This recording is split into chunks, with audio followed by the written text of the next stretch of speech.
Indeed. Thanks for that, Tim. Steve, how pleasing was that performance and the result for you today? Well, I know we were playing against 10, and so often we come off the pitch and play against 10 and find it difficult. The pleasing thing for me was the manner in which we played. We flooded people forward. We had complete control of the game, really, for large chunks. I know we're playing against 10, but it was arguably our best performance for a long time against the informed team, the formed team in the bottom half of the division. They're all cock a hoop after winning the derby last week.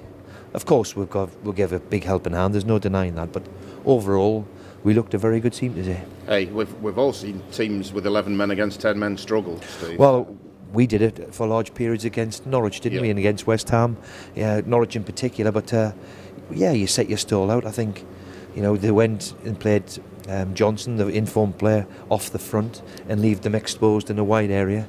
And today, when Elmo plays like he did today, they're probably looking up here in Sunderland and thinking, well, we let him go so cheap for because he looked a very good player today. He did. The penalty, the sending off with it, it wasn't a penalty, it was a free kick. Should it have been a penalty? Have you seen it again? I haven't seen it again. I haven't seen it. Of course, I'm shouting penalty. I believe it's the right decision.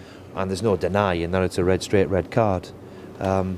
And then you're thinking, well, you hope it's your day, and we've got to be patient and keep the ball. And when you give Tom Huddleston the room like he had today, then it was very difficult for them. And it was a really top performance.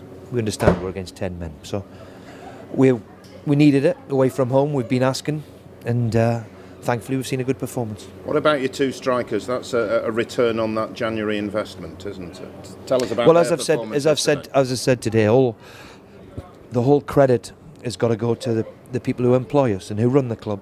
They've give us a huge big helping hand. And when you see two up front like there, caused them all sorts of problems. Jelavic is a proper centre forward. He's a man, and then of course you've got the blinding pace of Long, and of course he's got 2 and 2, which is a wonderful return so far. What will that goal do for Jelavic? Oh, it'll be a. You could see, on another occasion, he hit the post in the first half. He's hit the post last week. He's hit the bar. He could have had 5 or 6, couldn't he? So I'm hoping it gives him a lift that every goal scorer wants. But he's a man. He's a proper man who I knew would keep going in there. And the number of chances coming across the box and the crosses, Jelavic is nearly there. Something which we've never had before. How many times as a whole fan or a whole manager have we seen the ball flying across the box and nobody in there?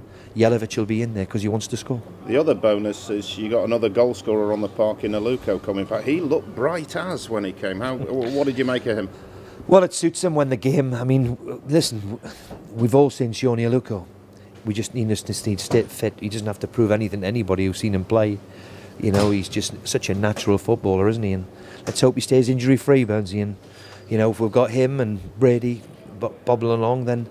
I had to make a horrible decision to leave 2 off the bench today, and Fry and Quinn, who couldn't even make the bench. But that's how difficult it is. And when you get these players up and running like they are, then all being good. You've had to make a change at half-time. Liam Rosinia's come off. What was that about? He's got a bit of a hamstring, so we can't risk him. He's been sore for a little bit, but and of course we're within 10 men. We don't want to risk anything, so. He's obviously a doubt for Tuesday. Any other worries out of today, injury-wise? No, we're fine. Touch wood. In the grand scheme of things, how big a result is this for you today? And how much of a sort of monkey off your back is it to get that away win?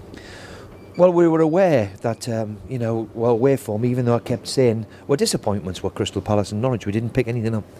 If we think we're going to go to the Etihad and the Emirates and White Hart Lane, and even though we've played well and we could have picked points up, we always knew it was going to be difficult. So we need to go and have average form away from home, and if we do that, we'll be fine. And we're sitting 10th, but we're only 4 points off the bottom 3, which there's a long way to go, a lot of games, but back-to-back wins is huge. So can we go and repeat on Tuesday night against, the best side outside the top sides in Southampton? We owe them one, so it'll be a great game on Tuesday. Just a final one. You'll get asked this by a lot of people, given the fact that it's your former club. Is there any extra satisfaction for you today? I think it's gone. There was all I'll ask for people up here was if they look back on it and the 2.5 years I had here, I finished from a team that nearly got relegated. We finished 13th one year and 10th next. and that's all you can judge on. And after that, really, have no satisfaction rather than just winning. And that might shut a few people up who criticise me, but it's water under the bridge.